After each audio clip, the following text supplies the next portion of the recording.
What is the meaning of imposter syndrome?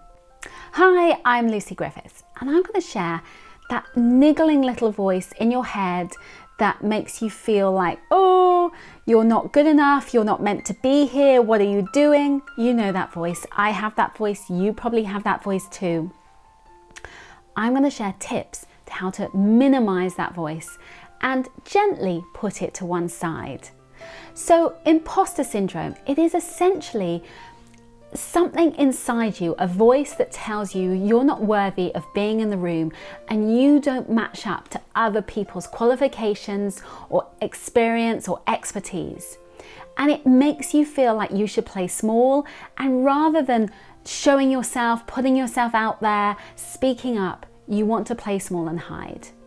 I'm going to share some tips to overcome this and put yourself out there. If you like this video, I would love you to subscribe. Please click on the link below.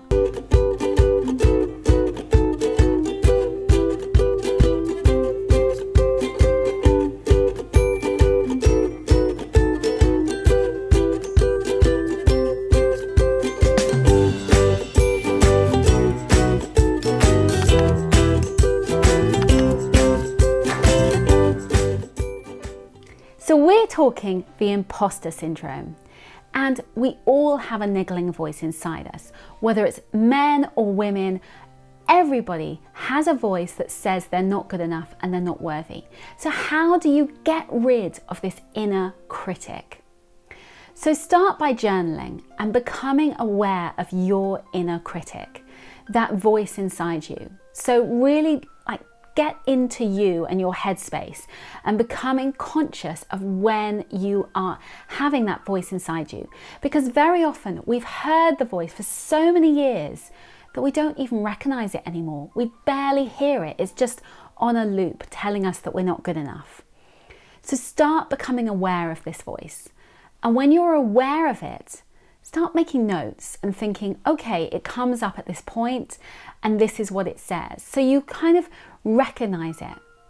And once you're able to recognize it, I want you to start thinking about what you want to say to flip the voice. So every time you hear the voice, rather than it saying, oh, what are you doing, you idiot? You're not worthy of doing this thing.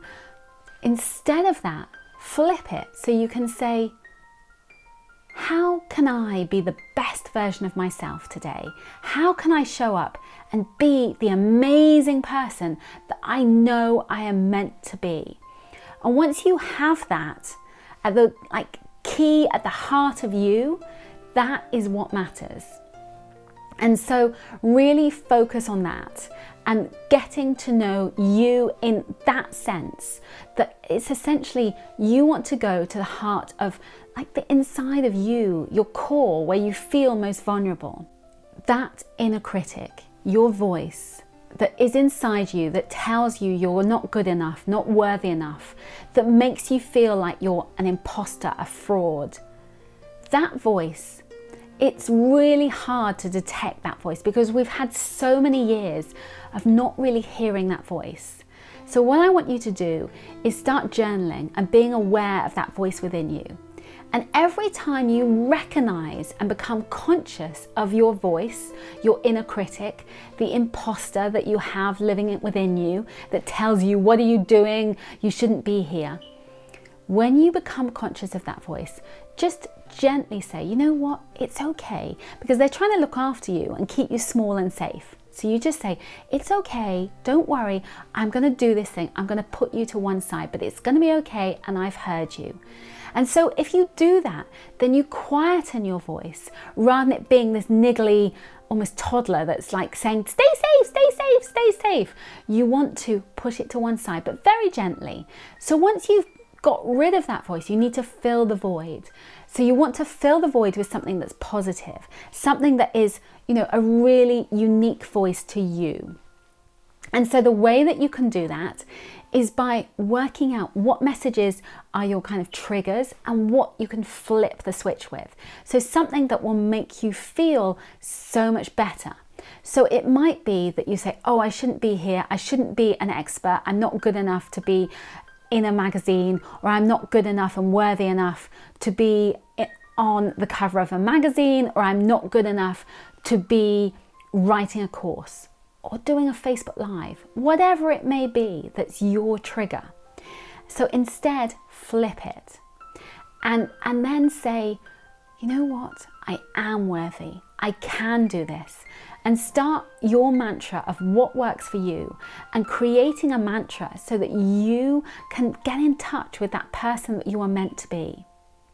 The second thing to do is become aware of the voice inside you, your inner mentor, your figure that can help you. And when you connect to that voice, then from that, share that voice, share that message. And so connect to that person.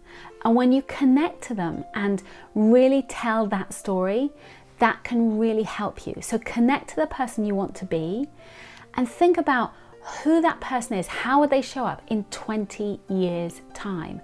Who would they be? What would they look like? What would they be doing? What would their life be like? And when you can connect to that person, it's so much easier to move forward, because when you're connecting to your future self and you believe that you can be the person that you have visualized, then it's much easier. Because when you visualize your goals and make them a reality, you make them, you smell them, you feel them, it becomes so much more possible.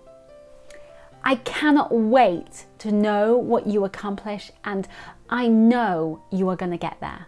I promise this is entirely possible. You just have to take this first step and go for it. If you like this video, I would love you to subscribe. Please click on the link below. I share lots of tips and strategies to help you build and grow your online business and get rid of all the stuff in your head that makes it so difficult to build and grow. Much love for now. Bye, bye, bye.